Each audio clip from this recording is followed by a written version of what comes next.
Cell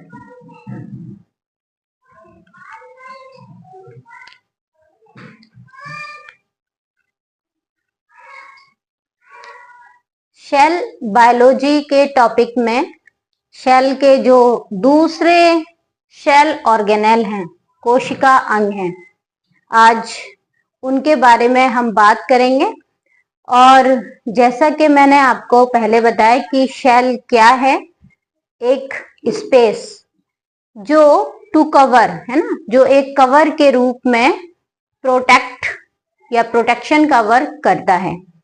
और cell के types के बारे में हमने बात की, जिसमें दोनों ही प्रोकैरियोटिक और यूकैरियोटिक जो भी सेल्स हैं उनके बारे में पहले हमने बताया। साथ ही कुछ जो सेल के अंदर सेल ऑर्गेनेल पाए जा रहे उनके बारे में भी हमने बात करी। और कौन कौन से सेल ऑर्गेनेल हैं, जैसे chloroplast, mitochondria, endoplasmic reticulum, ribosomes, DNA, RNA या गोल्जी बॉडी, पेरोक्सिसोम्स, ये सभी जितने भी सेल ऑर्गेनेल हैं वो सभी कोशिका के अंदर पाए जाते हैं। और आज की इस वीडियो में आज का जो टॉपिक है वो सेल ऑर्गेनेल के बारे में ही हम बात कर रहे हैं, जिसमें आपको एंडोप्लाज्मिक रेटिक्यूलम यहाँ पर मेंशन दिखाई दे रहा है, दूसरा राइबोसोम्स। इन दोनों ही सेल ऑर्गेनेल की बात करेंगे और साथ में क्लोरोप्लास्ट की स्टडी को भी पढ़ेंगे। और जो भी दूसरे सेल ऑर्गेनेल हैं उनके बारे में भी हम बात करेंगे। तो चलिए वीडियो स्टार्ट कर रहे हैं। और टॉपिक में हम बात करेंगे सबसे पहले एंडोप्लाज्मिक रेटिक्यूलम। देखिए, एंडोप्लाज्मिक रेटिक्यूलम यहाँ पर मेंशन है, ये मेम्ब्रेन बाउंड सेल ऑर्गेनेल होता है ना। कैसा होता है भाई? Membrane bound. अब ये होता क्या है, यहाँ पर एंडोप्लाज्मिक, जो एंडोप्लाज्मिक वर्ड है, एंडो का मतलब होता है इनसाइड, एंडो का मीनिंग इनसाइड क्या होता है भाई? इनसाइड। और प्लाज्मिक का मीनिंग है साइटोप्लाज्म, साइटोप्लाज्म। और रेटिकुलम का मीनिंग होता है नेटवर्क, यानी जाल। क्या मीनिंग होता है? रेटिकुलम का मीनिंग होता है नेटवर्क, यानी एक तरह का जाल। तो एंडोप्लाज्मिक रेटिक्यूलम सेल में पाए जाने वाले ऐसे सेल ऑर्गेनेल हैं जो सेल के साइटोप्लाज्म के अंदर एक जाल यानी नेटवर्क जैसा बना लेते हैं, जाल के रूप में फैले रहते हैं। समझ रहे हैं? सेल के अंदर जाल जैसा बना लेते हैं। जैसे हमने एक सेल की स्टडी की और देखा, इसमें न्यूक्लियस और न्यूक्लियस में न्यूक्लियोलस, न्यूक्लियोप्लाज्म, न्यूक्लियर मेम्ब्रेन, और इसी मेम्ब्रेन से कुछ इस तरह की स्ट्रक्चर्स दिखाई देती हैं। इसी मेम्ब्रेन पर कुछ इस तरह की स्ट्रक्चर्स दिखाई देती हैं, जिन्हें एंडोप्लाज्मिक रेटिक्यूलम कहा जाता है। ये देख रहे हैं आप, ये पूरा एक जाल जैसा बना लेते हैं, नेटवर्क जैसा बना लेते हैं पूरा, है ना। तो ये जाल जैसा जो स्ट्रक्चर दिखाई देगा सेल में, वो क्या है? Endoplasmic reticulum. अब ये जो एंडोप्लाज्मिक रेटिक्यूलम है, इसके कुछ इंपॉर्टेंट पॉइंट देखिए। एक कॉम्प्लेक्स चैनल सिस्टम, ये एक जटिल चैनल सिस्टम होता है, तंत्र होता है, प्रेजेंट इन यूकैरियोटिक शेल। कहाँ पाया जाता है भाई? यूकैरियोटिक शेल में। प्रोकैरियोटिक शेल में तो ओनली प्रिमिटिव टाइप का न्यूक्लियस पाया जाता है, राइबोसोम और डीएनए, है ना। लेकिन जो यूकैरियोटिक शेल्स हैं उन्हीं में एंडोप्लाज्मिक रेटिक्यूलम पाया जाएगा, प्रोकैरियोटिक शेल में नहीं पाया जाता है, ये ध्यान रखिए। अब देखिए, enclosed with in the membrane, है ना। ये जो मेम्ब्रेन है ये इसी के अंदर क्या होते हैं? बंधे हुए होते हैं भाई, मेम्ब्रेन से ये बाउंड होते हैं। Consist of vesicle, flattened sac and branch tubules. देखिए, ये जो शेल है, जो एंडोप्लाज्मिक रेटिक्यूलम है, ये वेसिकल और इसमें फ्लैटेंड सैक और ब्रांच ट्यूब्यूल होते हैं। कैसे? देखिए, वेसिकल होता है जब ये इस तरह से फोल्ड होता है, तब इसके अंदर ये स्पेस जैसा होता है, ये वेसिकल। फ्लैटेंड सैक, ये जो सेल हैं ये कैसी होती हैं भाई? चपटी होकर फोल्ड होती रहती हैं, ये सिस्टर्नी है। और ब्रांच ट्यूब्यूल्स, इनके ऊपर क्या है भाई? ब्रांच फॉर्म हो जाती है, ये इस तरह से। ये क्या है? ये 1 2 3, ये क्या फॉर्म कर रहे हैं? ब्रांच्ड। और ये इस तरह से ब्रांच ट्यूब्यूल्स इसमें पाए जाते हैं। Understand? Made up of protein and lipid. किसके बने होते हैं? एंडोप्लाज्मिक रेटिक्यूलम प्रोटीन और लिपिड से मिलकर बने होते हैं, प्रोटीन और लिपिड से मिलकर बने होते हैं। अब इसकी संरचना की बात करें, यहाँ पर देखिए, बाकी तो आपने जो सिंपल स्ट्रक्चर है उसको देख लिया है, लेकिन इसकी स्ट्रक्चर के बेस पर ये 2 टाइप्स के होते हैं। इनमें ऐसा क्या पाया जाता है कि ये 2 प्रकार के होते हैं, है ना। यहाँ पर आप देख रहे हैं कुछ अलग सा स्ट्रक्चर, और ऊपर आप कुछ अलग सा ये पॉइंट जो देख रहे हैं, ये डॉट डॉट, ये कुछ अलग जैसा स्ट्रक्चर दिखाई दे रहा है। तो इसी स्ट्रक्चर की हम बात करेंगे कि एंडोप्लाज्मिक रेटिक्यूलम कितने प्रकार के होते हैं? 2 टाइप्स के।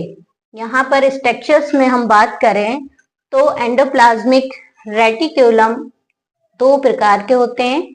First one is smooth endoplasmic reticulum and दूसरा है रग एंडोप्लाज्मिक रेटिक्यूलम। अब ये स्मूथ एंडोप्लाज्मिक रेटिक्यूलम क्या होता है? यहाँ देखिए, ये जो नीचे वाली लेयर है ये आपको कुछ इस तरह से इसकी सरफेस दिख रही है, बिल्कुल स्मूथ सरफेस, बिल्कुल एकदम चिकनी सरफेस दिख रही है। जबकि जो ऊपर वाली सरफेस है, इस सरफेस पर ये दानेदार संरचनाएं आपको दिखाई दे रही हैं, जो भाई कैसी है? खुरदरी है ना। कैसी हो गई? जब इस पर कुछ उभरा हुआ सा स्ट्रक्चर है, लगा हुआ है, तो भाई ये स्मूथ नहीं रहेगी ना, कैसी हो जाएगी? खुरदरी हो जाएगी। अब जब खुरदरी है तो ये 2 तरह के हो गए, एक तो स्मूथ और दूसरा रग एंडोप्लाज्मिक रेटिक्यूलम। इनको शॉर्ट फॉर्म में भी लिख सकते हैं, स्मूथ एंडोप्लाज्मिक रेटिक्यूलम SER, और रग एंडोप्लाज्मिक रेटिक्यूलम। ठीक। अब देखिए, इसके कुछ जो पॉइंट्स हैं क्या होते हैं? No attachment of ribosome on it. कुछ यहाँ पर एक वर्ड आपको दिखाई दिया, राइबोसोम, है ना। तो जो स्मूथ एंडोप्लाज्मिक रेटिक्यूलम है, इनकी सरफेस पर राइबोसोम नहीं पाए जाते हैं। ये जो दाने दाने की संरचना दिख रही है एंडोप्लाज्मिक रेटिक्यूलम पर, ये क्या है? ये राइबोसोम है। अंडरस्टैंड? क्या है ये? राइबोसोम। तो इनके सरफेस पर राइबोसोम नहीं पाए जाते हैं। Tubes are larger in diameter. ये जो एंडोप्लाज्मिक रेटिकुलम में, स्मूथ एंडोप्लाज्मिक रेटिकुलम है, इनके जो ट्यूब्स बनेंगी इनमें क्या होगा, इनका जो डायामीटर होगा वो ज्यादा होता है, अधिक होता है। नेक्स्ट हम रग एंडोप्लाज्मिक रेटिकुलम को देख रहे हैं। देखिए, due to the presence of ribosome, क्या पाए जाते हैं इन पे? राइबोसोम पाए जाते हैं, इसीलिए इन्हें रग एंडोप्लाज्मिक रेटिकुलम कहा जाता है, या इनकी सरफेस पर राइबोसोम पाए जाते हैं। ठीक है? Its tubes are smaller in diameter. जो ऊपर की जो ट्यूब्स बनेंगी जिन पर राइबोसोम प्रेजेंट होंगे, ये डायामीटर में कैसी होंगी भाई? छोटी होंगी। ये कैसी हैं? ये लार्ज सेल होंगी और ये स्मॉल डायामीटर में होंगी। दोनों में अंतर समझ रहे हैं? डिफरेंसेस क्या है? इसकी सरफेस पर राइबोसोम नहीं है, इसकी सरफेस पर राइबोसोम पाए जाएंगे। स्मूथ में ट्यूब्स का जो डायामीटर है वो अधिक होगा, और रग एंडोप्लाज्मिक रेटिकुलम में ट्यूब्स का डायामीटर कम होता है। अब इनके वर्क की बात कर रहे हैं, फंक्शन की बात करेंगे। तो देखिए, फंक्शंस में यहाँ पे मैंने मेंशन किया, ये क्या है इसके फंक्शन, है ना। एंडोप्लाज्मिक रेटिकुलम में, स्मूथ एंडोप्लाज्मिक रेटिकुलम का क्या वर्क है, और जो रग एंडोप्लाज्मिक रेटिकुलम है इनका क्या वर्क होता है। स्मूथ एंडोप्लाज्मिक रेटिकुलम लिपिड का सिंथेसिस करते हैं और ये डिटॉक्सिफिकेशन में भी हेल्प करते हैं। समझ रहे हैं? और क्यों भाई, ऐसा क्यों? क्योंकि देखिए यहाँ पे ये लिखा है made up of protein and lipid, है ना। तो लिपिड का सिंथेसिस कौन करेगा? Smooth endoplasmic reticulum. और डिटॉक्सिफिकेशन में किस तरह से हेल्प करते हैं, यहाँ पर एक पॉइंट मैंने नोट किया है, removal of toxic substances from cells with the help of liver. जो हमारा लीवर होता है उसकी हेल्प से ये जो हानिकारक पदार्थ होते हैं उनको ये डिटॉक्सिफाई करते हैं भाई, ठीक करते हैं, उन्हें टॉक्सिसिटी से बचाते हैं, है ना। टॉक्सिफिकेशन को ये क्या करते हैं? कम करते हैं। उनमें अगर कुछ कड़वापन या कुछ ऐसा हानिकारक पदार्थ जो हमें नुकसान दे उसको ये कम करते हैं। ठीक, अब हम बात करेंगे रग एंडोप्लाज्मिक रेटिकुलम के वर्क की। तो रग एंडोप्लाज्मिक रेटिकुलम की सरफेस पर राइबोसोम प्रेजेंट होते हैं और इनका वर्क होता है प्रोटीन सिंथेसिस का। क्या क्या बनाना होता है? Protein synthesis. ठीक है, तो प्रोटीन सिंथेसिस का वर्क कौन कर रहा है? रग एंडोप्लाज्मिक रेटिकुलम। एक बार फटाफट से रिपीट कर लीजिए, एंडोप्लाज्मिक रेटिकुलम क्या है बताइए? शेल के अंदर साइटोप्लाज्म में, है ना। देखिए, साइटोप्लाज्म में ना, साइटोप्लाज्म के अंदर एक नेटवर्क सा पाया जाता है जिसे एंडोप्लाज्मिक रेटिकुलम कहते हैं। ये कॉम्प्लेक्स चैनल सिस्टम होता है जो यूकैरियोटिक शेल में प्रेजेंट होता है।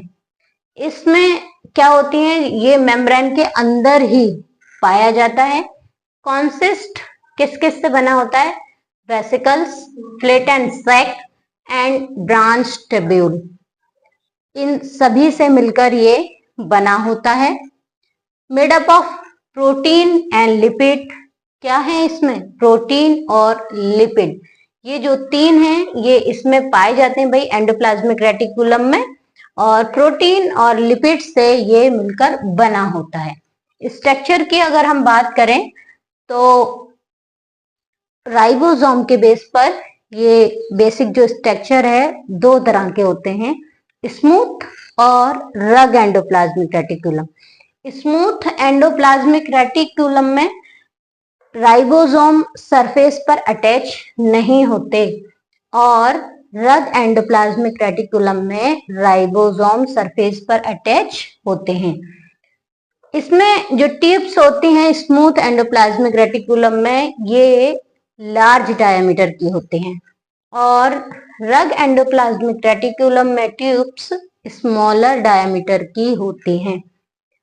इनका work smooth endoplasmic reticulum lipid synthesis और डिटॉक्सिफिकेशन का वर्क करते हैं। किसकी हेल्प से? लीवर की हेल्प से।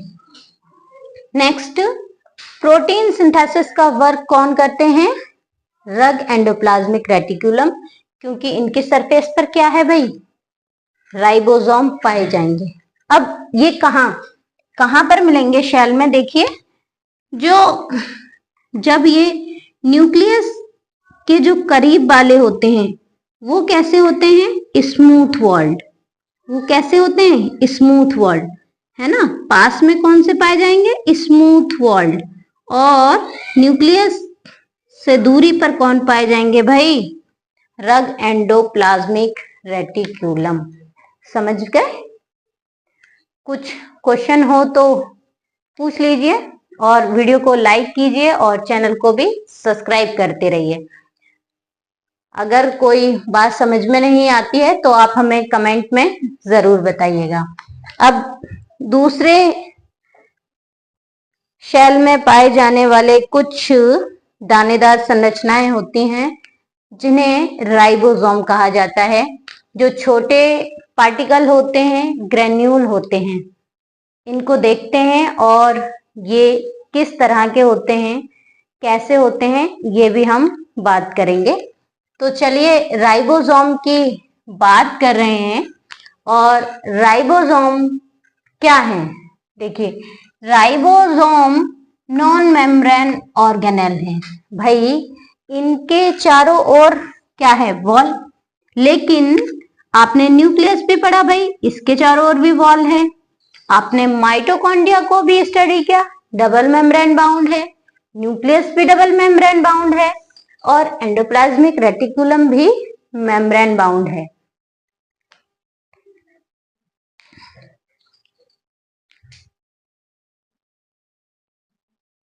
एकदम लाइट अचानक से ऐसे चली जाती है कि बस रुकना होता है।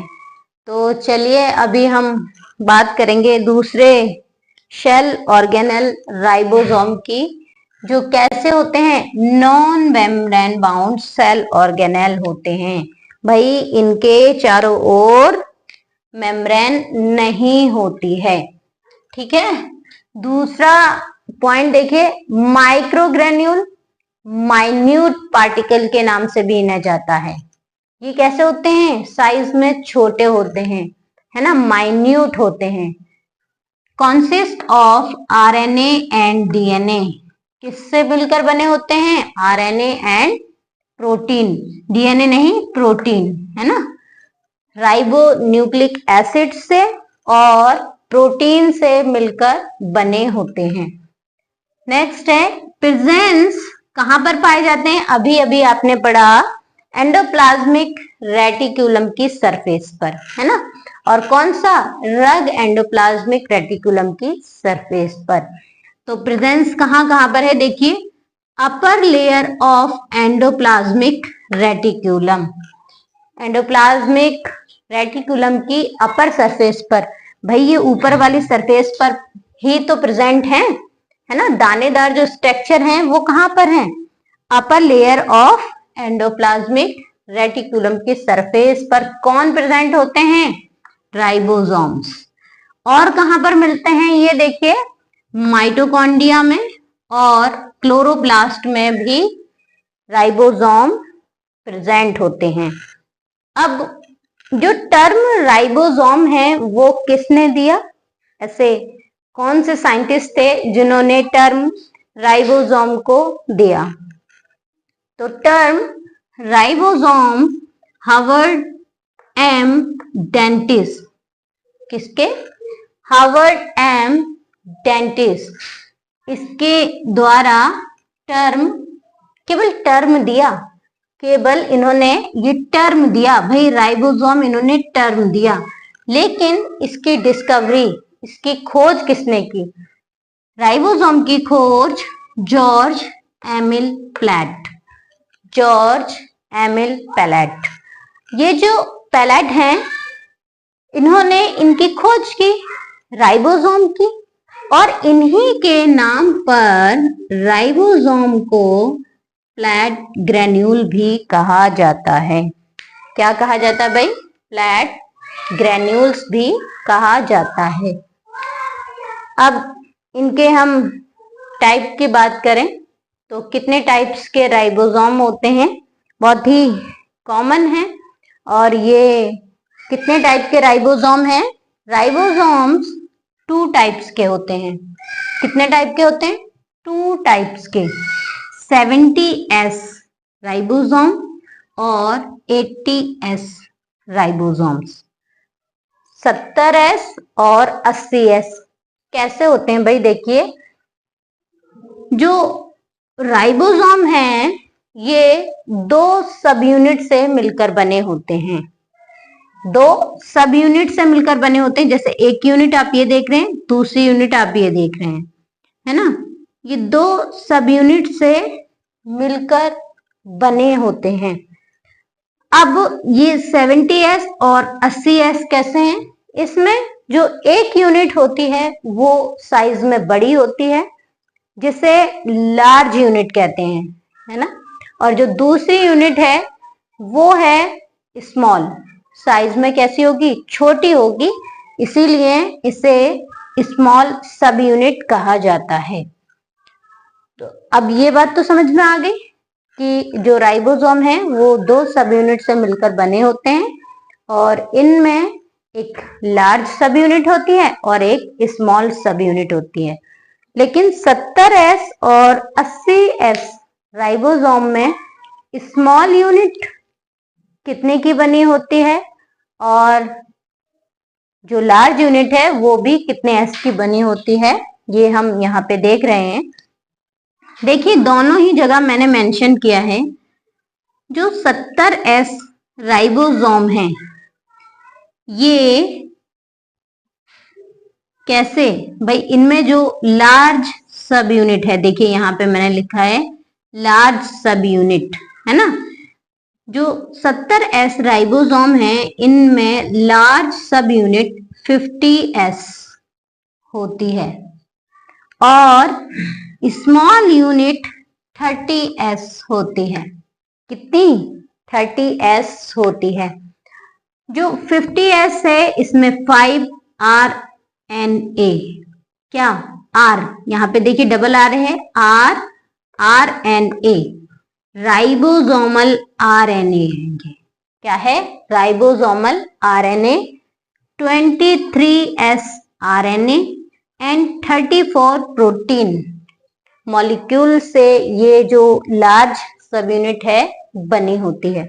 और स्मॉल सब यूनिट जो 30S है ये 16S RNA और 21 प्रोटीन की बनी होती है। अब तो कोई कंफ्यूजन नहीं होना चाहिए। जो 70S है वो कितने हैं? 50 और 30S सब यूनिट से मिलकर बने होते हैं। फिर से लाइट, तो फिर से लाइट एकदम गोल होने की वजह से, चलिए फिर से हम बता रहे थे क्या? 70S राइबोसोम तो 2 सब यूनिट है, लार्ज यूनिट है 50S और स्मॉल यूनिट होती है 30S की, है ना? अब 80S राइबोसोम की बात करें। 80S राइबोसोम में जो लार्ज सब यूनिट है ये 60S सब यूनिट से मिलकर बनी होती है और जो स्मॉल सब यूनिट होती है वो 40S सब यूनिट से मिलकर बनी होती है। अंडरस्टैंड? अब इसमें देखिए 5S राइबोसोमल RNA, 26S और 28S ribosomal RNA plus 5.8S ribosomal RNA और 40 प्रोटीन की लार्ज सब यूनिट होती है, जबकि स्मॉल सब यूनिट 80s राइबोसोमल आरएनए और 30 प्रोटीन से मिलकर बनी होती है। इतना समझ में आया है? तो ये जो एस देख रहे हैं, ये क्या होती है? सब यूनिट। इसे वैध वर्ग भी बोलते हैं। क्या बोलते हैं भाई? कहाँ मेंशन करूं? यहां मेंशन कर देती हूं। क्या बोलते हैं? श्वेत वर्ग। क्या बोलते हैं? वर्क्स भी बोला जाता है। ये इसके मूवमेंट को कि मॉलिक्यूल कितना फास्ट होगा, कितना फास्ट नहीं होगा, उसको शो करता है एस, है ना? तो याद रखिए, मॉलिक्यूल के मूवमेंट की सब यूनिट एस होती है। अंडरस्टैंड? अब इसको एक बार और जल्दी जल्दी से रिपीट कर लीजिए। जो राइबोसोम है ये नॉन मेम्ब्रेन ऑर्गेनेल होते हैं, बिना मेम्ब्रेन वाले शेल ऑर्गेनेल होते हैं, कोशिका अंग होते हैं। माइक्रोग्रेन्यूल माइन्यूट पार्टिकल जैसे ये कोशिका के अंदर दिखाई देते हैं। आरएनए और प्रोटीन के बने होते हैं। कहां पर पाए जाते हैं? एंडोप्लाज्मिक रेटिकुलम की अपर सरफेस पर और माइटोकांड्रिया में, क्लोरोप्लास्ट में क्या राइबोसोम प्रेजेंट होते हैं। अब इनका जो टाइप्स है, पहले टर्म की बात कर रहे हैं। चलिए, तो टर्म किसने दिया? बोलिए जल्दी से भाई। Harvard M Dennis. और डिस्कवरी किसने की? George Emil Palade. और इनकी डिस्कवरी एमिल प्लैट के द्वारा की गई है, इसीलिए इनको प्लैट ग्रेन्यूल का भी नाम दिया गया है। क्या? Palade granule. अब इनके टाइप की बात करें तो ये 70s और 80s टाइप के होते हैं, जो दो सब यूनिट से मिलकर बने होते हैं। एक सब यूनिट साइज में लार्ज होती है और दूसरी सब यूनिट साइज में स्मॉल होती है। एक 70s जो राइबोसोम है, इसमें लार्ज सब यूनिट 50s और स्मॉल सब यूनिट 30s की बनी होती है, और दोनों मिलकर 70s राइबोसोम्स को बनाते हैं। 80s राइबोसोम में लार्ज सब यूनिट 60s और स्मॉल सब यूनिट 50s की बनी होती है, और ये दोनों 80s राइबोसोम का फॉर्मेशन करते हैं। दोनों में ही कितना प्रोटीन, कितना राइबोसोमल आरएनए है, ये भी बताया। एस क्या है भाई? संवेद वर्ग्स, जो कि यूनिट होती है। ये मूवमेंट को बता दिए कि मॉलिक्यूल कितना फास्ट है, कितना नहीं है। अब यहाँ पे आपके दिमाग में एक क्वेश्चन आ रहा होगा कि भाई 50s और 30s तो 80s हो गए, और 60 और 40 100 तो ये 80 क्यों कह रहे हैं, या फिर ये 70 क्यों कहा जा रहा है? ऐसा क्यों हुआ? ऐसा रीजन क्या है कि काउंटिंग तो ज्यादा हो रही है लेकिन नंबर कम कैसे हो रहे हैं? देखिए, मैं बताती हूँ आपको। जो लार्ज सब यूनिट है, इसका जो नीचे वाला पोर्शन है वो स्मॉल सब यूनिट के अंदर दबा हुआ होता है। अंडरस्टैंड?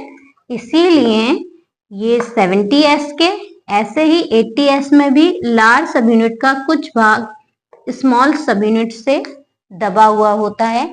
इसीलिए ये 80s के दिखाई देते हैं और ये 70s के राइबोसोम होते हैं। अब देखिए, ये कौन सी शेल में पाए जाएंगे? दो तरह की आपको शेल बताएं, प्रोकैरियोटिक और यूकैरियोटिक।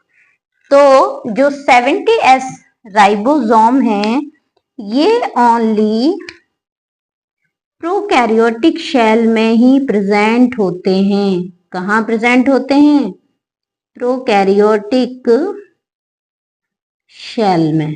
अंडरस्टैंड? प्रिमिटिव टाइप की शेल्स में ये प्रेजेंट होते हैं। और 80s राइबोसोम यूकैरियोटिक शेल में प्रेजेंट होते हैं। ओके। समझ गए? तो फटाफट से इनको एक बार रिवीजन कर लीजिए। चलिए देखते हैं क्या है एंडोप्लाज्मिक रेटिक्यूलम और राइबोसोम। अरे इनका फंक्शन तो अभी रह ही गया है। क्या है भाई? देखिए, जो राइबोसोम का फंक्शन होता है वो फंक्शन है प्रोटीन सिंथेसिस। मेन फंक्शन होता है प्रोटीन सिंथेसिस का। क्या होता है? प्रोटीन सिंथेसिस का। और कुछ बॉडी में पार्ट डैमेज हो जाते हैं, उनको भी रिकवर करने का वर्क राइबोसोम के द्वारा किया जाता है। वर्क भी याद रखिए, राइबोसोम का वर्क बहुत पूछा जाता है कि राइबोसोम का वर्क क्या होता है? प्रोटीन सिंथेसिस का वर्क होता है। और कुछ ऐसा भी होता है कि कुछ डैमेज सेल्स हो जाती हैं, तो उनको भी रिकवर करने का वर्क राइबोसोम्स के द्वारा किया जाता है। फटाफट से बोलिए, एंडोप्लाज्मिक रेटिकुलम का मतलब क्या है? साइटोप्लाज्म के अंदर एक नेटवर्क जैसा होता है जिसे एंडोप्लाज्मिक रेटिकुलम कहते हैं। ये कॉम्प्लेक्स चैनल सिस्टम होता है। कहाँ प्रेजेंट होता है? यूकैरियोटिक शेल में। कहाँ प्रेजेंट होता है? यूकैरियोटिक शेल में। इसमें वेसिकल, फ्लैटेंड सेल्स, ट्यूब्यूल्स होते हैं। प्रोटीन और लिपिड से ये मिलकर बने होते हैं। दो प्रकार के होते हैं, स्मूथ एंडोप्लाज्मिक रेटिकुलम, रग एंडोप्लाज्मिक रेटिकुलम। इनकी सरफेस पर राइबोसोम नहीं पाया जाता है, रग पर राइबोसोम प्रेजेंट होते हैं। इनकी शेल्स जो होती हैं, जो ट्यूब्स हैं, वो बड़े साइज की होती हैं, बड़े डायमीटर की होती हैं। और रग एंडोप्लाज्मिक में सेल्स छोटे डायमीटर की होती हैं। इन पर राइबोसोम नहीं है। ये लिपिड सिंथेसिस का कार्य करते हैं, डिटॉक्सिफिकेशन का वर्क करते हैं। भाई किसकी हेल्प से? लीवर की हेल्प से। नेक्स्ट है, इसका वर्क क्या होगा? राइबोसोम प्रेजेंट है, तो राइबोसोम प्रेजेंट है तो क्या होगा? प्रोटीन सिंथेसिस का वर्क होता है। और राइबोसोम क्या है? इनमें तो भैया मेम्ब्रेन होती ही नहीं है, ये तो नॉन मेम्ब्रेन शेल ऑर्गेनेल है। माइक्रोग्रेन्यूल, माइन्यूट पार्टिकल भी कहा जाता है। प्रोटीन और आरएनए के बने होते हैं। कहां पर पाए जाते हैं? एंडोप्लाज्मिक रेटिकुलम की अपर सरफेस पर। पूछा जाता है, ये भी पूछा जाएगा कि अपर सरफेस पर या लोअर सरफेस पर, या अगर नाम दिया जाए स्मूथ एंडोप्लाज्मिक रेटिकुलम या रग एंडोप्लाज्मिक रेटिकुलम, तो बहुत ही अच्छी तरह से बताया है कि रग एंडोप्लाज्मिक रेटिकुलम की सरफेस पर क्या पाए जाते हैं? राइबोसोम प्रेजेंट होते हैं। और माइटोकॉन्ड्रिया में भी, क्लोरोप्लास्ट में भी पाए जाते हैं। किसने टर्म दिया? हार्वर्ड एम डेंटिस ने। और डिस्कवरी किसने की? जॉर्ज एमिल प्लैड ने। इसीलिए इनको प्लैड ग्रेन्यूल भी कहा जाता है। कितने टाइप के हो गए? दो टाइप के, 70S और 80S। दोनों ही लार्ज और सब यूनिट से मिलकर बने होते हैं। जो 70S हैं, इनमें लार्ज सब यूनिट 50S और स्मॉल सब यूनिट 30S होती है। जबकि 80S राइबोसोम में लार्ज सब यूनिट 60S और स्मॉल सब यूनिट 40S की होती है। S क्या है भाई? यूनिट है। सेवर क्या है? स्मॉल यूनिट है। इनकी क्या है भाई? यूनिट है। प्रोकैरियोटिक शेल में कौन से राइबोसोम पाए जाते हैं? 70S। और यूकैरियोटिक शेल में पाए जाते हैं 80S राइबोसोम। क्या काम है इनका? प्रोटीन सिंथेसिस का वर्क है। कोई भी शेल अगर डैमेज हो जाती है तो उसको भी ठीक करने का काम राइबोसोम करते हैं। वीडियो को लाइक करते रहिए और चैनल को सब्सक्राइब करते रहिए।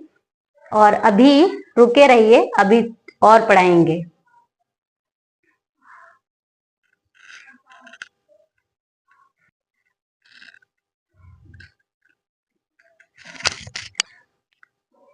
तो अब बात करेंगे हम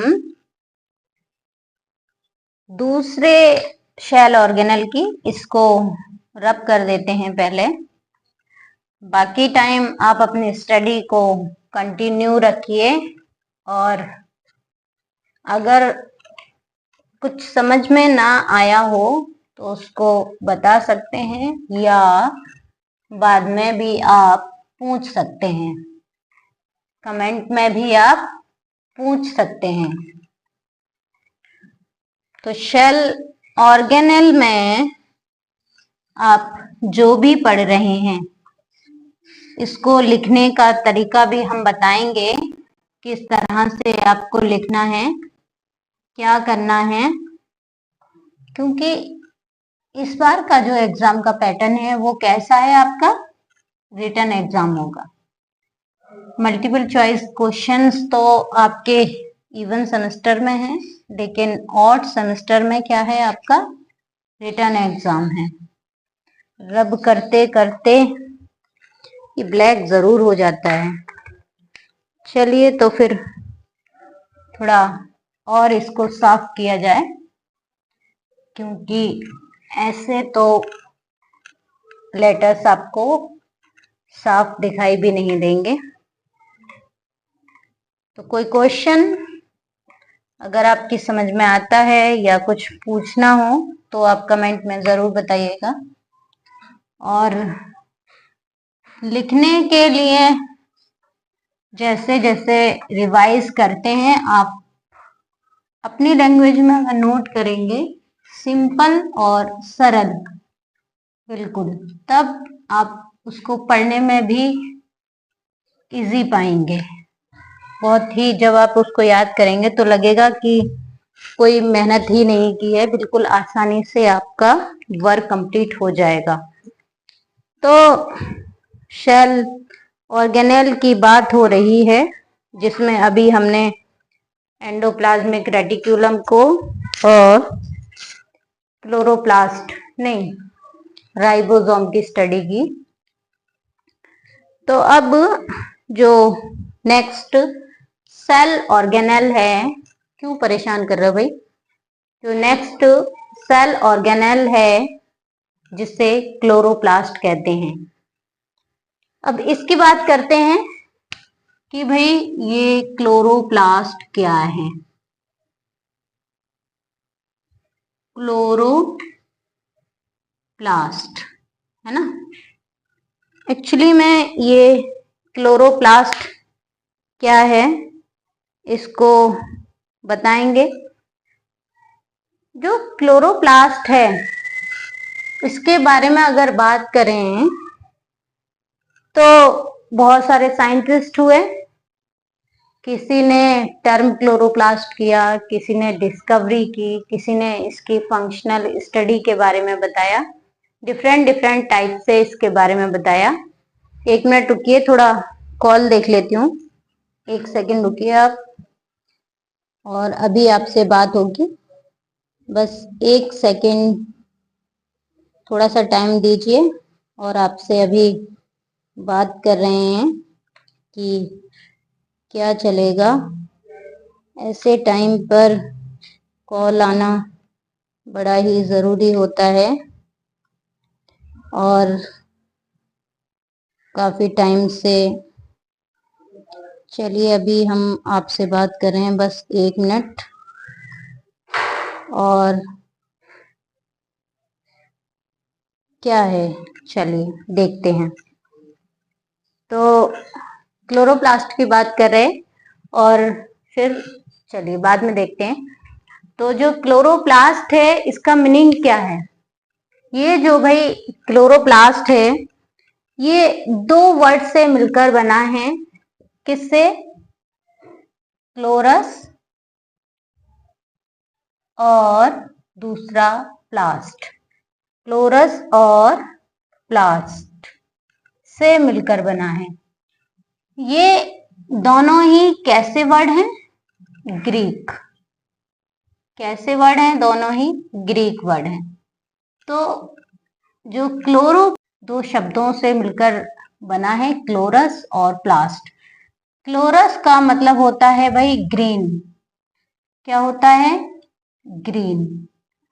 और प्लास्ट का मतलब होता है बनाने वाला, है ना, क्या होता है, बनाने वाला, बनाने वाला, वाला, ठीक है, हाँ ठीक है, बनाने वाला। तो जो क्लोरोप्लास्ट है ये दो ग्रीक शब्दों से मिलकर बना है, क्लोरस और प्लास्ट। और क्लोरस का मीनिंग है ग्रीन यानी हरा, और प्लास्ट मतलब बनाने वाला। ये हरा जो कलर है पौधों में पाया जाता है और ये कुछ ना कुछ तो बनाता है भाई। इसका वर्क हम पढ़ेंगे, क्या है क्या नहीं है ये भी पढ़ेंगे। तो चलिए अब इसकी स्ट्रक्चर की बात करें तो देखिए, ये रब कर दूं, चलिए इसको मिटा देते हैं यहां से। लिख लिया ना, नोट कर लिया सभी ने? नोट कर लीजिए जल्दी से और बताइए। ठीक है, तो पहले इसको रब कर देते हैं कि जो क्लोरोप्लास्ट है वो दो ग्रीक वर्ड से मिलकर बना है, क्लोरस और प्लास्ट। क्लोरस का मतलब होता है ग्रीन और प्लास्ट का मतलब होता है बनाने वाला। तो चलिए अब इसके स्ट्रक्चर की हम बात करेंगे। क्लोरोप्लास्ट की स्ट्रक्चर, संरचना की हम बात कर रहे हैं। एक्चुअली में ये जो क्लोरोप्लास्ट है ये चपटा फ्लैट है ना, दिखाई देने वाला स्ट्रक्चर है। जो ये दिखाई नहीं दे रहा, इंक इसमें खत्म हो गई, आई थिंक सो। ये double membrane bound cell organelle होता है। अब दिखाई दे रहा है जो क्लोरोप्लास्ट है क्या है भाई, ये double membrane bound cell organelle होता है। इसकी जो बाहरी वाली लेयर है इसे आउटर लेयर, आउटर मेम्ब्रेन कर देते हैं। चलिए क्या करते हैं, आउटर मेम्ब्रेन। बाहरी वाली जो मेम्ब्रेन है इसे कहेंगे आउटर मेम्ब्रेन, आउटर मेम्ब्रेन। ठीक, और जो दूसरी है ये है इनर मेम्ब्रेन, इनर मेम्ब्रेन, बाह्य सरफेस और अंत सरफेस, बाह्य सतह और अंत सतह। अब इनके बीच में देखिए ये कुछ खाली जगह है, ये स्पेस जो है इसे कहते हैं हम पेरी प्लास्टिडियल स्पेस या फिर इंटरमेम्ब्रेनल स्पेस। क्या कहते हैं, पेरीप्लास्टिडियल स्पेस या इंटरमेम्ब्रेनल स्पेस। इतना समझ में आया? दोहरी लेयर से बना हुआ सेल ऑर्गेनेल है, आउटर मेम्ब्रेन, इनर मेम्ब्रेन, दोनों ही लेयर के बीच में जो खाली जगह है ये क्या है, पेरीप्लास्टिडियल स्पेस या फिर इंटर मेम्ब्रेनल स्पेस। अब जो इसके अंदर वाली लेयर है इसमें देखिए क्या क्या होता है, इसमें बहुत सारे सिक्कों की तरह थाइलैकॉइड एक के ऊपर एक रखे हुए होते हैं। ये क्या है भाई, थाइलैकॉइड है ना, क्या कहते हैं इनको, थाइलैकॉइड। बहुत सारे थाइलैकॉइड एक के ऊपर एक रखे हुए होते हैं। डायग्राम भी आप बना लेना ताकि इजी से लर्न हो जाए। ठीक है, तो ये जो है ये क्या है, थाइलैकॉइड, थाइलैकॉइड। ओके, ये एक थाइलैकॉइड है। और जैसे रुपए रख दो, जैसे 1 2 3, जैसे ये मैंने इस तरह से ये मार्कर रख दिए हैं, तो ये एक के ऊपर एक रखे हुए हैं, है ना। तो ऐसे ही अगर हम सिक्कों को इस तरह से रख दें तो ये जो थाइलाकॉइड हैं ये भी एक के ऊपर एक रखे हुए हैं, ये।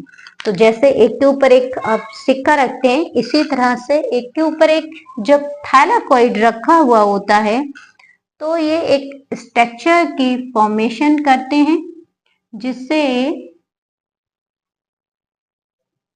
ग्रेनम कहते हैं। क्या कहते हैं? ग्रेनम। चलिए नीचे मेंशन करते हैं, 1 मिनट। क्या कहते हैं इसे भाई? ग्रेनम। यहां से रब कीजिए और इसका जो नेमिंग है ये हम नीचे करेंगे, कभी बाद में और कुछ जरूरत पड़ जाए तो ये क्या है? ग्रेनम। क्या कहलाता है? ग्रेनम, है ना। तो बहुत सारे थाइलाकॉइड जब एक के साथ एक रखे हुए होते हैं, एक के ऊपर एक जैसे सिक्के रखे हुए होते हैं, तो वो ग्रेनम का फॉर्मेशन करते हैं। अब इन ग्रेनम को जोड़ने के लिए कुछ फिलामेंट होते हैं, कुछ फिलामेंट होते हैं इस तरह से, है ना। ये एक दूसरे से क्या होते हैं भाई? कनेक्टेड होते हैं। इन्हें कहते हैं हम इंटरग्रेन्युलर लैमेली। क्या कहते हैं? ग्रेनम है और एक दूसरे के बीच में है, तो ये क्या है? Intergranular lamellae. इंटरग्रेन्युलर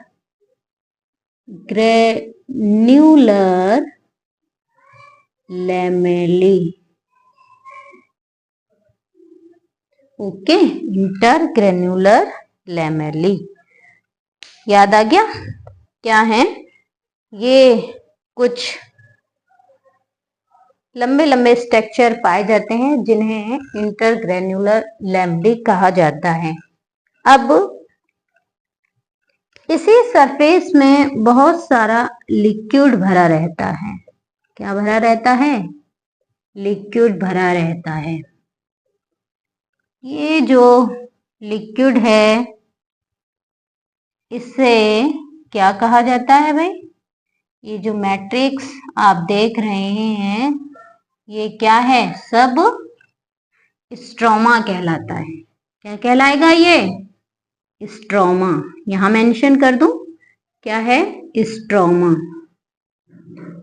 स्ट्रोमा, है ना। यहाँ पर मैट्रिक्स भी लिख देती हूँ ताकि आप याद रखना, लेकिन यहाँ ये क्या कहलाएगा? स्ट्रोमा। क्या कहलाएगा? स्ट्रोमा। यहाँ पे मैट्रिक्स नहीं, क्या कहेंगे आप? स्ट्रोमा।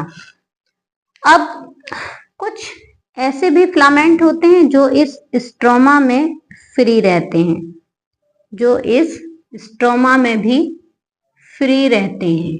इस तरह से ये फ्री रहते हैं। ये होते हैं भाई स्ट्रोमल लैमेली। स्ट्रोमा में पाए जा रहे हैं तो stromal lamellae. Stromal lamellae, understand? ठीक है, स्पेलिंग ठीक है ना।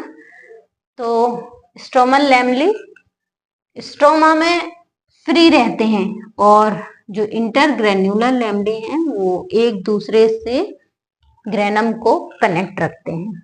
अब इसी स्ट्रोमा में राइबोसोम भी होंगे भाई, होंगे भाई। क्या होंगे? राइबोसोम्स भी पाए जाते हैं और इसमें डीएनए भी पाया जाता है। जगह जगह इसमें डीएनए भी आप बना दीजिए, ठीक है। तो ये है राइबोसोम।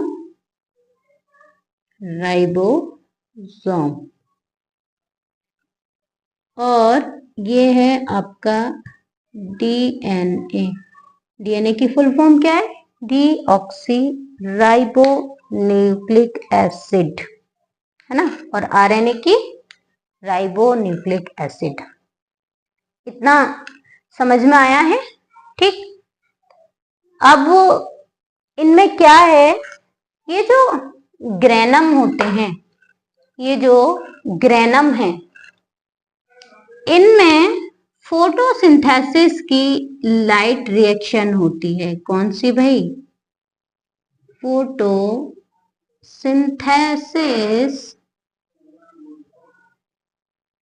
की लाइट रिएक्शन ग्रेनम में होती है।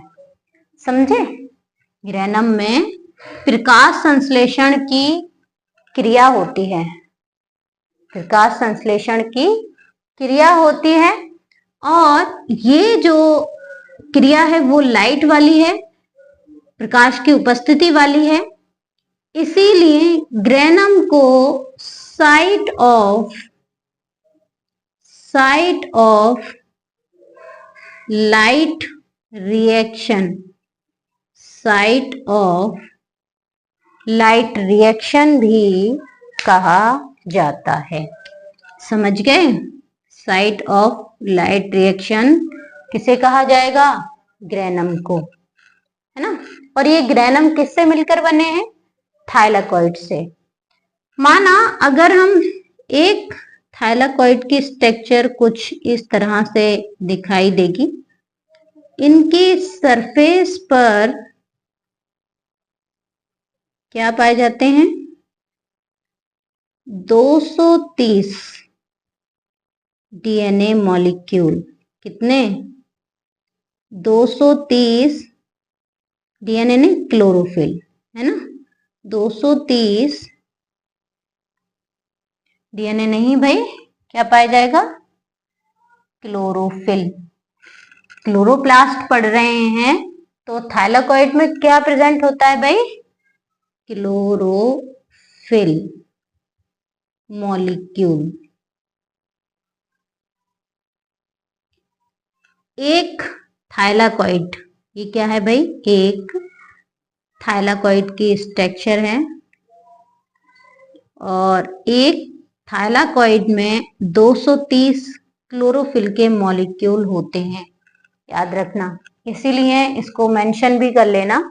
इस तरह से आपको याद रखिएगा कि एक थाइलाकॉइड में क्लोरोफिल के कितने मॉलिक्यूल होते हैं? 230, 230। चलिए, इतना कुछ समझ में नहीं आया हो तो आप कमेंट में जरूर बताइएगा। अब हम बात करेंगे स्ट्रोमा की, है ना। ये जो स्ट्रोमा है इसमें भी एक रिएक्शन होती है और ये फोटोसिंथेसिस की डार्क रिएक्शन होती है। क्या भाई? फोटोसिंथेसिस की dark reaction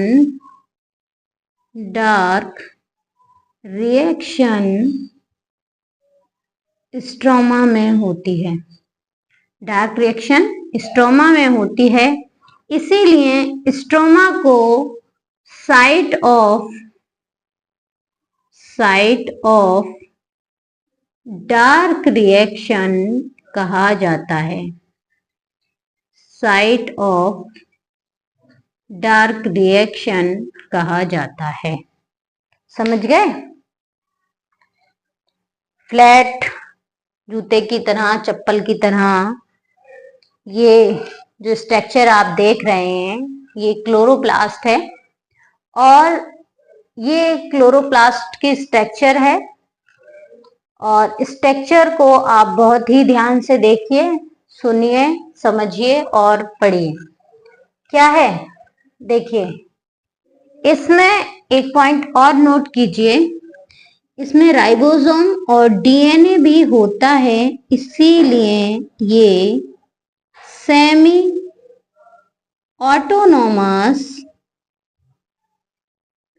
autonomous cell organelle होता है। दूसरा, क्लोरोप्लास्ट ओनली प्लांट सेल में पाया जाता है। प्लांट सेल में पाया जाता है। एनिमल सेल में एब्सेंट होता है। एनिमल सेल में क्या पाया जाता है? माइटोकॉन्ड्रिया, जो प्लांट सेल में नहीं होती। जो यूकैरियोटिक सेल है भाई, वो दो तरह की है, एनिमल सेल और प्लांट सेल। तो एनिमल सेल में माइटोकॉन्ड्रिया प्रेजेंट होता है, क्लोरोप्लास्ट एब्सेंट होता है। लेकिन जो प्लांट सेल है, इसमें क्या माइटोकॉन्ड्रिया और क्लोरोप्लास्ट दोनों ही पाए जाते हैं? नहीं नहीं, जो प्लांट सेल है इसमें केवल क्लोरोप्लास्ट पाया जाता है। अंडरस्टैंड? और एक कुछ और पॉइंट भी छूट रहा है। सेमी ऑटोनोमस क्यों कहा जाता है? क्योंकि इसमें अपना ही डीएनए होता है, अपना ही आरएनए होता है। इसीलिए जब भी कभी जरूरत होती है तो ये अपने आप को दोबारा से बना लेते हैं। इसीलिए ये सेमी ऑटोनोमस सेल ऑर्गेनेल है।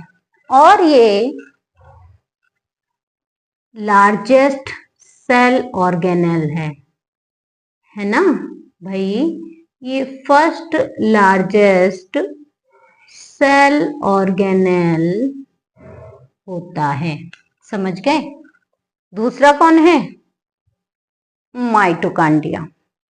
ये कहां पर पाया जाता है? पौधों में।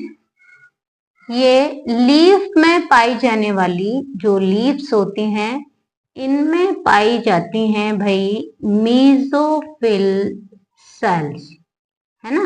Mesophyll cell. इनमें क्या पाया जाता है? क्लोरोप्लास्ट प्रेजेंट होता है। ठीक, अगर कोई और भी पॉइंट याद आया तो उसको देखते हैं अभी क्या है। तो चलिए फटाफट से स्ट्रक्चर को एक बार रिपीट कीजिए। क्या होती है क्लोरोप्लास्ट की स्ट्रक्चर? ये double membrane bound cell organelle है। आप देखिए, ये आउटर मेम्ब्रेन, ये इनर मेम्ब्रेन, दो मेम्ब्रेन। इन दोनों मेम्ब्रेन के बीच में एक स्पेस होता है जिसे पेरिप्लास्टियल स्पेस कहते हैं। नोट करते रहिएगा, जो भी पॉइंट हैं उनको अपनी लैंग्वेज में, सिंपल लैंग्वेज में मैं अभी बोल रही हूँ, आप इस तरह से भी लिख सकते हैं कि chloroplast double membrane bound cell organelle होता है। इसकी आउटर लेयर को आउटर मेम्ब्रेन और इनर लेयर को इनर मेम्ब्रेन कहते हैं। दोनों लेयर के बीच में एक खाली जगह होती है जिसे पेरिप्लास्टिडियल स्पेस कहा जाता है। अब जो इसकी अंदर वाली सतह होती है, इसके अंदर क्या क्या पाया जाता है? इसके अंदर एक लिक्विड भरा रहता है, एक द्रव्य भरा रहता है जिसे स्ट्रोमा कहा जाता है। क्या कहा जाता है? स्ट्रोमा। इसी स्ट्रोमा में प्रकाश संश्लेषण की डार्क रिएक्शन होती है, इसीलिए स्ट्रोमा को साइट ऑफ डार्क रिएक्शन कहा जाता है। स्ट्रोमा में राइबोसोम, डीएनए और कुछ लैमेली फ्री रहते हैं। ये क्या है? लैमेली, राइबोसोम और डीएनए। और क्या होता है? देखिए, स्ट्रोमा में ही जो अंदर वाली सरफेस है, इसमें क्या होता है? बहुत सारे थाइलाकॉइड एक के ऊपर एक सिक्के की तरह रखे हुए होते हैं और ये एक स्ट्रक्चर को बनाते हैं जिसे ग्रेनम कहा जाता है। ग्रेना क्या होगा? सिंगुलर, और प्लूरल क्या हो गया? ग्रेनम, है ना? बहुत सारे थाइलाकॉइड जब एक साथ एक के ऊपर एक सिक्के की तरह रखे हुए होते हैं तब ये ग्रेनम को बनाते हैं। और इस ग्रेनम में फोटोसिंथेसिस की लाइट रिएक्शन की क्रिया होती है, इसीलिए ग्रेनम को साइट ऑफ लाइट रिएक्शन भी कहा जाता है। ये जो थाइलाकॉइड हैं, अगर हम एक थाइलाकॉइड की बात करें तो कुछ इस तरह से दिखाई देगा। एक थाइलाकॉइड में क्लोरोफिल के 230 मॉलिक्यूल होते हैं। कितने? 230 मॉलिक्यूल्स, है ना। अब जो क्लोरोप्लास्ट है, इसमें अपना ही डीएनए, अपना ही राइबोसोम होता है, इसीलिए ये सेमी ऑटोनोमस सेल ऑर्गेनेल कहलाता है। ये प्लांट सेल में प्रेजेंट होता है, एनिमल सेल में एब्सेंट होता है। और chloroplast first largest cell organelle है, पहला सबसे बड़ा कोशिका अंग क्या है? क्लोरोप्लास्ट। कुछ पढ़ भी लो, बोलो कुछ। बहुत टाइम से मैं रिपीट कर रही हूं लेकिन कोई बता ही नहीं रहा है। तो अब हम बात करेंगे लीव्स की। कहाँ पाया जाता है, प्रेजेंस कहाँ पर होती है? देखिए, जो पत्तियां होती हैं पौधों में, उनमें मीजोफिल सेल प्रेजेंट होती हैं और उन्हीं सेल्स में क्या प्रेजेंट होता है भाई? क्लोरोप्लास्ट। क्या प्रेजेंट होता है? क्लोरोप्लास्ट। हाँ, और भी कुछ रह गया। इन ग्रेनम को एक दूसरे से जोड़ने के लिए कुछ स्ट्रक्चर होती हैं। ये कुछ ट्यूब हैं और इन्हें कहते हैं हम इंटरग्रेन्युलर लेमली, जो क्या वर्क कर रही हैं? एक ग्रेना को दूसरे ग्रेना से जोड़ने का कार्य। क्या करती हैं? एक ग्रेना को दूसरे ग्रेनम से जोड़ने का कार्य, है ना। अब देखिए, यहां पर एक बार और रिपीट कर लीजिए। जो क्लोरोप्लास्ट वर्ड है वो किससे लिया गया है? ये वर्ड ग्रीक भाषा के शब्द क्लोरस और प्लास्ट से लिया गया है। क्लोरस का मतलब होता है हरा और प्लास्ट का मतलब होता है बनाने वाला। अब हम इसके फंक्शन की बात कर रहे हैं भाई, यहाँ पर कार्य की बात कर रहे हैं। स्ट्रक्चर पढ़ ली, कहाँ पाया जाता है, क्या होता है, काम भी तो बताओगे। काम के बिना कैसे? आप नंबर तो मिल जाएंगे लेकिन काम तो रह ही जाएगा, कुछ तो कम होगा ही। अगर मेरा वर्क है पढ़ाना और मैं ना पढ़ाऊं तो क्या होगा? मुझे पैसे थोड़ी ना मिलेंगे। क्यों? मिल जाएंगे पैसे। अच्छा, चलो ठीक है। तो इसके काम की बात करते हैं। ये तो बहुत अच्छी बात है कि मुझे बिना काम के पैसे मिल जाएंगे, लेकिन इससे तो अपना काम करना पड़ेगा। अगर ये काम नहीं करेगा तो देखिए क्या होगा, है ना। तो जो क्लोरोप्लास्ट है ये कहाँ पाया जा रहा है? पत्तियों की मेसोफिल सेल्स में। अब ये जो पत्तियां होती हैं पौधे में, क्या काम करती हैं? भोजन बनाने का, फूड फॉर्मेशन का, है ना। जो पूरा पौधा होता है उसके लिए भोजन कहाँ बनता है? पत्तियों में, पत्तियों के द्वारा, है ना। और पत्तियों में क्या प्रेजेंट है? क्लोरोप्लास्ट, है ना। तो ये क्लोरोप्लास्ट सन की प्रेजेंस होती है भाई। देखिए, साइड रिएक्शन लाइट की भी और किसकी? डार्क रिएक्शन, दोनों ही क्लोरोप्लास्ट में हो रही हैं। तो ये फूड फॉर्मेशन में, क्योंकि इसमें लाइट होती है, और लिख लीजिए, लाइट होती है, सूर्य का प्रकाश होता है, क्लोरोफिल की प्रेजेंट होती है, तो क्या कार्बन डाइऑक्साइड और वाटर मिलकर क्या बनाते हैं? फूड, C6H12O6, है ना।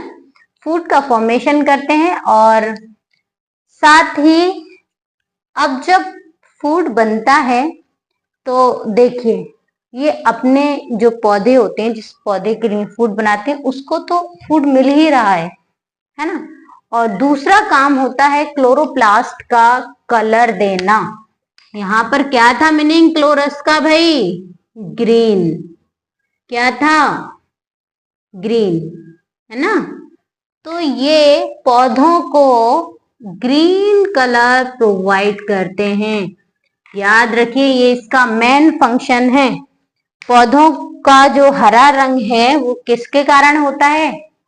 क्लोरोफिल की तरह क्लोरोफिल पिगमेंट होते हैं, इसीलिए पौधों का कलर पत्तियों का कैसा होता है? ग्रीन, है ना। और पत्तियों में पाया जाता है, ये भी याद रखिए। और क्वांटासोम्स भी आप याद रखिए, है ना। कितने क्वांटासोम्स होते हैं? यहाँ पे थाइलाकॉइड में 230 क्वांटासोम्स, यहाँ पे भूल गई मैं, ये छोटे छोटे क्वांटासोम्स होते हैं। ये क्या है? क्वांटासोम्स। देखिए क्वांटासोम्स, है ना। ये एक क्वांटासोम में ये क्या है? ये क्वांटासोम है। और एक क्वांटासोम में कितने मॉलिक्यूल हैं क्लोरोफिल के? 230 मॉलिक्यूल हैं। अब सही है, बिल्कुल ठीक है ना। तो हम क्या बात कर रहे थे? इसके फंक्शन की। एक तो ये पौधों को ग्रीन कलर देते हैं और भोजन बनाने में भी हेल्प करते हैं, है ना। फूड फॉर्मेशन में हेल्प करते हैं।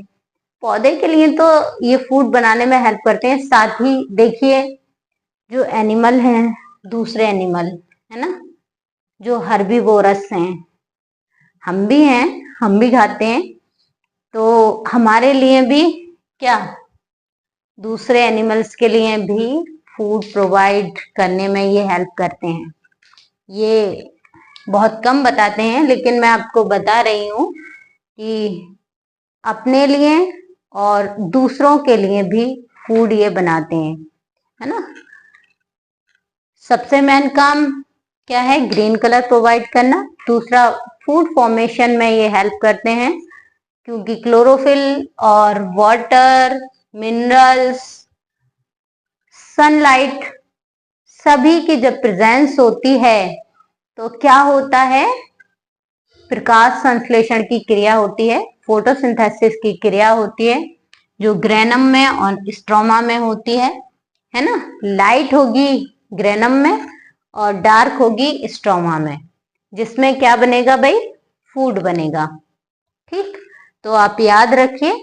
और इससे रिलेटेड जो क्वेश्चंस हैं, लॉन्ग क्वेश्चंस आएगा तो क्या है? क्लोरोप्लास्ट ग्रीन कलर के पिगमेंट हैं, दो वर्ड से मिलकर बना है, क्लोरस और प्लास्ट, जिसका मतलब होता है ग्रीन और प्लास्ट मतलब बनाने वाला, है ना। और इसके स्ट्रक्चर दो मेम्ब्रेन बाउंड है, दोनों के अंदर जो अंदर वाली सरफेस है उसमें स्ट्रोमा जो लिक्विड होता है, इसके अंदर स्ट्रोमा लैमली, डीएनए, राइबोसोम, ये सभी प्रेजेंट होता है। साथ में इसमें सिक्के के रूप में बहुत सारे थाइलाकॉइड एक के ऊपर एक रखे होते हैं, जिन्हें ग्रेनम कहते हैं। और इनको एक दूसरे जोड़ने के लिए इंटरग्रेन्युलर लैमली होती है। लाइट रिएक्शन कहाँ हो रही है? ये भी पूछा जा सकता है। डार्क रिएक्शन फोटोसिंथेसिस की कहाँ होती है? याद रखिए। एक थाइलाकॉइड में कितने क्वांटासोम हैं और क्वांटासोम में कितने मॉलिक्यूल हैं? 230 क्लोरोफिल के मॉलिक्यूल, यानी थाइलाकॉइड पर क्या प्रेजेंट है? ये क्वांटासोम्स, है ना। और इसमें कितने मॉलिक्यूल प्रेजेंट होते हैं? 230, है ना। ये जो प्लेट है थाइलाकॉइड की, इस पर क्वांटासोम लगे हुए होते हैं। ये याद रखिएगा कि कितने क्लोरोफिल मॉलिक्यूल होते हैं, या थाइलाकॉइड पर कौन प्रेजेंट होता है, कौन पाया जाता है, या थाइलाकॉइड किसकी स्ट्रक्चर बनाते हैं। सेमी ऑटोनोमस सेल ऑर्गेनेल है, क्योंकि डीएनए भी है और राइबोसोम भी है, तो ये अपने आप को खुद ही बना लेते हैं। प्लांट सेल में पाया जाता है, एनिमल सेल में एब्सेंट होता है, नहीं पाया जाता। सबसे बड़ा सेल ऑर्गेनेल है, कहाँ पाया जा रहा है? पत्तियों की मीसोफिल सेल्स में पाया जाता है। पौधों को ग्रीन कलर प्रोवाइड करता है, यानी जो पौधों का हरा रंग है वो किसके कारण होता है? क्लोरोप्लास्ट के कारण। और भोजन बनाने में भी हेल्प करता है, अपने लिए भी बनाता है और दूसरे एनिमल्स के लिए भी फूड का फॉर्मेशन हो जाता है। भाई पत्तियां खाते हैं ना, जो सब्जी है, जो पत्तियां हैं, खा तो रहे हो, पत्ता गोभी है ना, या जो दूसरे एनिमल हैं उनको भी क्या खिलाते हो भाई? स्टेम तो खिला नहीं देते होगे, स्टेम तो केवल हर्बेशियस का ही होता है ना, तो याद रखिए। चलिए, तो इसका वर्क तो हमने बता दिए हैं, और कोई कमेंट होगा तो आप जरूर बताइएगा। और ये जितने भी शेल के बारे में बताया है और शेल ऑर्गेनेल के बारे में बताया है, इसका जो भी लॉन्ग क्वेश्चन आए उसको अच्छे से आप रिवाइज करते रहिए कि शेल क्या है। सबसे पहले आप इसके बारे में लिखेंगे, कितने टाइप की होती है, इसमें कौन कौन से सेल ऑर्गेनेल पाए जाते हैं, जिसमें मैंने आपको बहुत ही अच्छी तरह से कुछ सेल ऑर्गेनेल यहाँ पर बताए हैं, जैसे chloroplast, ribosome, endoplasmic reticulum, nucleus और माइटोकॉन्ड्रिया। जो माइटोकॉन्ड्रिया है वो प्लांट सेल में नहीं होती है ना। और किसमें कौन से राइबोसोम होते हैं? 70S किसमें होते हैं, 80S किसमें होते हैं। फर्स्ट लार्जेस्ट सेल ऑर्गेनेल कौन सा है? Second largest mitochondria. और माइटोकॉन्ड्रिया का क्या वर्क है? क्या कहते हैं उसको? पावर हाउस ऑफ सेल, है ना, पावर हाउस कहते हैं भाई। उसमें एटीपी का सिंथेसिस होता है, किसके द्वारा? F1 F0 पार्टिकल से, है ना। F1 F0 पार्टिकल से क्या होता है? एटीपी का सिंथेसिस होता है। यानी 90% जितनी भी सेल को एनर्जी, कुछ दिखाई दे रहा है? कुछ आ रही है आवाज? आवाज आ रही है? चलिए ठीक है। तो जो हम बात कर रहे थे कि 90% जो ऊर्जा होती है, जो एनर्जी होती है, वो माइटोकॉन्ड्रिया में बनती है।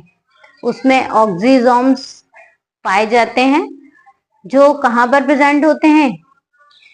क्रस्टी की इनर सरफेस पर। वो भी कैसा सेल ऑर्गेनेल है? Double membrane bound. और सेल कंट्रोलर के नाम से किसे जाना जाता है? न्यूक्लियस को, है ना। तो 3 देखिए हमने डबल मेम्ब्रेन बाउंड, जिसमें क्लोरोप्लास्ट, माइटोकॉन्ड्रिया और अभी तो बताया न्यूक्लियस केंद्रक। ये तीनों double membrane bound cell organelle हैं, जिनमें सेल कंट्रोलर न्यूक्लियस को, power house of cell mitochondria, और क्या सेकंड लार्जेस्ट जो सेल ऑर्गेनेल है क्लोरोप्लास्ट, ये भी डबल मेम्ब्रेन बाउंड होता है। जो राइबोसोम है वो नॉन मेम्ब्रेन वाले सेल ऑर्गेनेल होते हैं, और एंडोप्लाज्मिक रेटिकुलम में सिंगल मेम्ब्रेन पाई जाती है। मेम्ब्रेन बाउंड होते हैं लेकिन डबल मेम्ब्रेन नहीं होती है ना। स्मूथ और रग दोनों ही एंडोप्लाज्मिक रेटिकुलम की हमने बात की, और स्मूथ पर राइबोसोम नहीं है, जो न्यूक्लियस के पास में ही होते हैं, है ना। उनमें जो ट्यूब्यूल्स होते हैं, जो सैक होते हैं, उन सेल का डायमीटर लार्ज होता है। और जो हमारे दूसरे हैं रग एंडोप्लाज्मिक रेटिकुलम, उनकी सरफेस पर दानेदार संरचनाएं पाई जाती हैं, जिन्हें, और कौन से सरफेस पर? नीचे वाली पे नहीं भाई, अपर सरफेस पर। ये क्वेश्चन आ सकता है कि राइबोसोम कहाँ पाए जाते हैं। वैसे तो देखिए शेल में बिखरे हुए होंगे, माइटोकॉन्ड्रिया में और क्लोरोप्लास्ट में पाए जाते हैं, अभी अभी बताया है ना। और इसमें आपको ये भी बता दिया, अपर सरफेस पर जो रग एंडोप्लाज्मिक रेटिकुलम है, इनकी अपर सरफेस पर क्या बनते हैं, क्या प्रेजेंट होते हैं? राइबोसोम।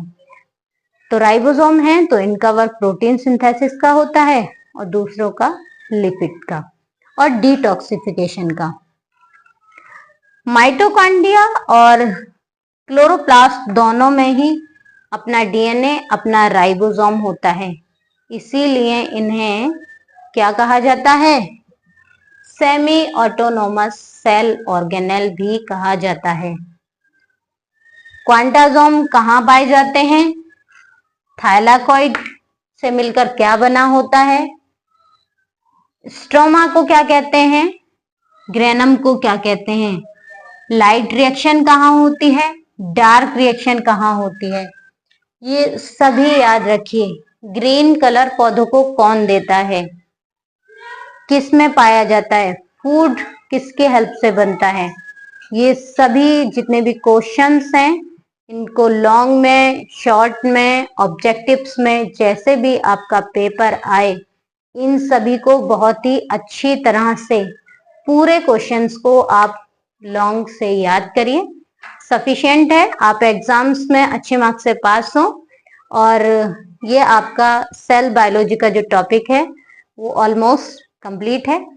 और अब हम जो नेक्स्ट वीडियोस लाएंगे उसके लिए वेट एंड वॉच।